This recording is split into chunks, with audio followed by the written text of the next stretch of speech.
భారతదేశంలోనే ఎర్రజొన్న పంట అన్నది ఆర్మూర్ డివిజన్లోనే నిజామాబాద్ జిల్లాలో పడుతూ ఉంది. నిజామాబాద్ జిల్లా ఆర్మూర్ డివిజన్ బాల్కొండ, ఆర్మూర్, జక్రంపల్లి, నిజామాబాద్ రూరల్ ఏరియాలోనే ఎర్రజొన్న పంట పడుతూ ఉంది.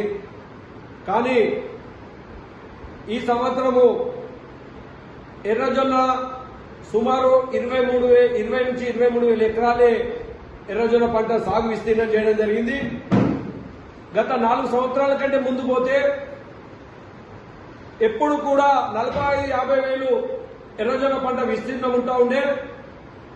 తీరా గత 2-3 సంవత్సరాల నుంచి ఎర్రజొన్నకు మద్దతు ధర వస్తలేదన్న ఉద్దేశంతో ఎర్రజొన్న విస్తీర్ణం సాగు తక్కువ చేసి ఎర్రజొన్న పంట వేయడం జరుగుతోంది. మొక్కజొన్నకు డైవర్ట్ కావడం జరిగింది.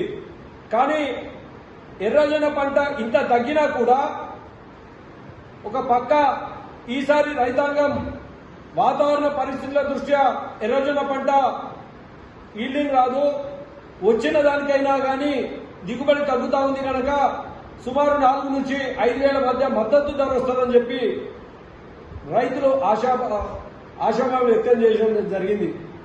తీరా ఇప్పుడు చూస్తూ ఉంటే ఈ యొక్క ఎర్రజొన్న కొనుగోలు వ్యాపారస్తులు మొన్నటి వరకు 4,150, 3,900, 3,800 వరకు ఎర్రజొన్న కొనుగోలు చేసినటువంటి వ్యాపారస్తులు నిన్నటి నుంచి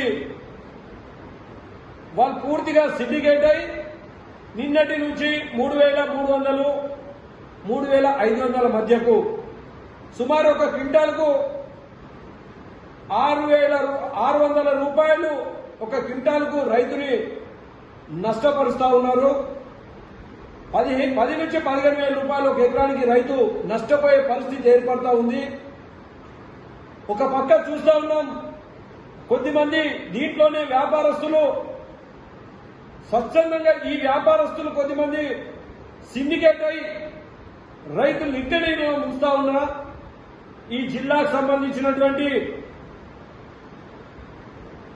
కలెక్టర్ గారు కానీ, అధికారులు కానీ, మరియు రాష్ట్ర ప్రభుత్వం కానీ, జిల్లా మంత్రి సీతక్క కానీ ఇప్పటి వరకు, ఎందుకంటే ఎర్రజొన్న అంటే ప్రపంచ దేశాల్లో కూడా ఎర్రజొన్న అంటే ఆర్మూర్ ప్రాంతం తెలుసు. గతంలో కూడా ఎర్రజొన్న ఉద్యమాలలో కాల్పులు జరగడం జరిగింది. చాలా మంది ఇళ్లలోకి కూడా అగ్గిలు పెట్టే పరిస్థితి ఏర్పడ్డది.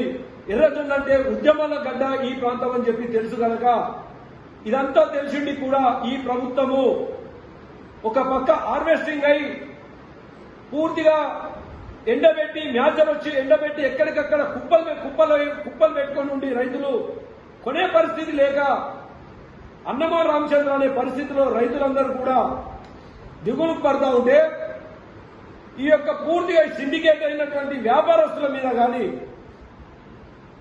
మరియు ఈ యొక్క ఎర్రజొన్న ఇచ్చినటువంటి ఎందుకోసమంటే చాలా మటుకు తాము ఇష్టానుసారంగా ఫౌండేషన్ ఇస్తూ లైసెన్స్ కూడా తాము ఇష్టానుసారంగా ఇవ్వడం జరిగింది. వాళ్ళపై ఎలాంటి చట్టరీత్యా యాక్షన్ తీసుకోకుండా కొద్దిమంది మీద కూడా కొనుగోలు చేస్తూ ఉంటున్నారు. ఇప్పటికైనా ఈ ప్రభుత్వాన్ని డిమాండ్ చేస్తూ ఉన్నాం, రైతాంగానికి గతంలో అయ్యే మాదిరిగా ఉద్యమాలు చేపట్టే విధంగా ప్రోత్సహించకండి అని చెప్పి ఈ రాష్ట్ర ప్రభుత్వాన్ని, ఈ జిల్లా యంత్రాంగాన్ని డిమాండ్ చేస్తూ ఉన్నాం. మీరు ఇప్పటికైనా కళ్ళు తెరవండి.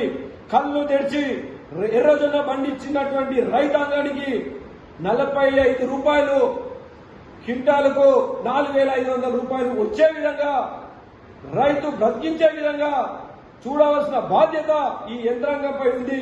వాళ్ళందరూ కూడా యుద్ధం పేరు మీద, ఎక్స్పోర్ట్ బంద్ పేరు మీద రైతులు ముంచేస్తా ఉన్నారు కనుక దయచేసి ఇప్పటికైనా అధికారులు క్షేత్రస్థాయిలోకి వచ్చి మీరు వెంటనే నష్టపోయిన రైతుల్ని ఆదుకోవాల్సిన బాధ్యత ఈ రాష్ట్ర ప్రభుత్వంపై ఉంది కనుక ఇప్పటికైనా రాష్ట్ర ప్రభుత్వం వెంటనే యుద్ధ ప్రాతిపదికన కొనుగోలు కేంద్రాలు ఏర్పాటు చేసైనా లేదా మీరు చేతైనా కొనుగోలు చేసి 4,500 రూపాయల క్వింటాలకు రైతాంగానికి ఇప్పించాలని చెప్పి భారతీయ జనతా కిసాన్ మోర్చా తరఫున ఈ రాష్ట్ర ప్రభుత్వానికి, ఈ జిల్లా యంత్రాంగానికి డిమాండ్ చేస్తా ఉన్నాం.